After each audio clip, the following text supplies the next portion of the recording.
लोकसभा चुनाव का चारों तरफ चुनावी माहौल है और इन सब के बीच सभी शीर्ष नेता अपने अपनी पार्टी के प्रत्याशियों को जिताने के लिए लगातार जनसभाएं, रैलियां, रोड शो करते नजर आ रहे हैं।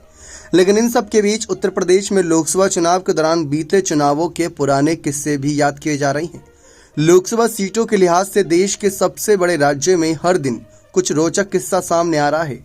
अब अयोध्या सीट से जुड़ा 15 साल पुराना किस्सा सामने आया, जब राज्य में मायावती के नेतृत्व वाली बीएसपी की सरकार थी और 2009 के आम चुनाव हो रहे थे। साल 2009 के लोकसभा चुनाव में कांग्रेस ने डॉक्टर निर्मल खत्री को अपना उम्मीदवार बनाया था। वे बीते 5 चुनावों से लगातार हार रहे थे, लेकिन कांग्रेस ने 6वीं बार उन पर फिर से भरोसा जताया और उन्हें अयोध्या यानी फैजाबाद सीट से उम्मीदवार बना दिया। बीएसपी प्रमुख मायावती उस वक्त मुख्यमंत्री थी और अपने उम्मीदवार के समर्थन में फैजाबाद में रैली की। इसके 2 दिन बाद फैजाबाद में पूर्व अध्यक्ष सोनिया गांधी की रैली होनी थी, जो उस वक्त कांग्रेस की अध्यक्ष थीं। तब सोनिया गांधी की रैली के लिए पंडाल बनाने का वक्त ही नहीं मिला और फिर स्थिति ऐसी बन गई कि अंत में सोनिया गांधी को बीएसपी प्रमुख मायावती की जनसभा के लिए बने पंडाल में ही कांग्रेस की रैली करनी पड़ी थी।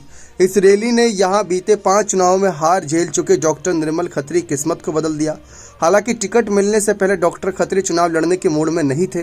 पिछली 5 हार के बाद हताश पड़े डॉक्टर खत्री ने चुनाव लड़ने से इनकार कर दिया था, लेकिन पार्टी नेताओं द्वारा समझाए जाने के बाद वह चुनाव लड़ने के लिए तैयार हो गए। जब इस चुनाव का रिजल्ट सामने आया तो सभी चौंक गए। बीते 5 चुनाव में हार के बाद हताश पड़े कांग्रेस उम्मीदवार डॉक्टर निर्मल खत्री ने जीत दर्ज की थी। तब उन्हें करीब 2,11,543 वोट मिले थे, जबकि दूसरे नंबर पर समाजवादी पार्टी के उम्मीदवार मित्र सेन थे और उन्हें 1,57,315 वोट मिले थे। कांग्रेस प्रत्याशी ने 54,000 के अंतर से जीत दर्ज की थी।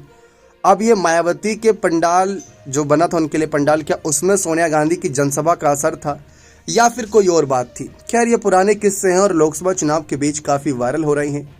बने रहें चैनल के साथ। बहुत बहुत धन्यवाद।